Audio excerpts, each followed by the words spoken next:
Mən köhnə taxtalara yeni həyat verirəm. Gördüyünüz bu taxta qabları necə hazırladığım sizə maraqlıdırsa, o zaman videonu sona qədər izləyin. Həyatda olan ən qalın və enli taxtalardan seçib istədiyim formada kəsdim. Bu dəfə təqdimat qabları düzəldəcəm. Bu işin ən çətin tərəfi dayanmadan taxtanı yonmaqdır. Nəhayət bir iş gününü başa vurdum.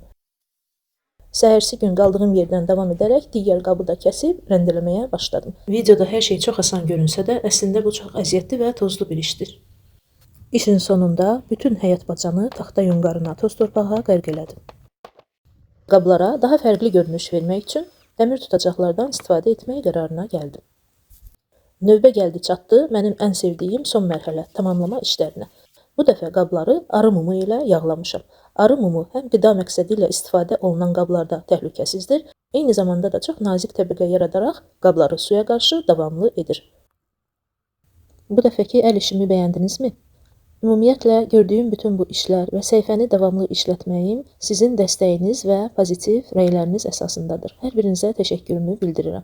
Əgər bu taxta qablardan hər hansısa birini əldə etmək və yaxud da yeni dizaynda taxta qab sifariş vermək istəyirsinizsə, o zaman şəxsi bölməyə yaza bilərsiniz.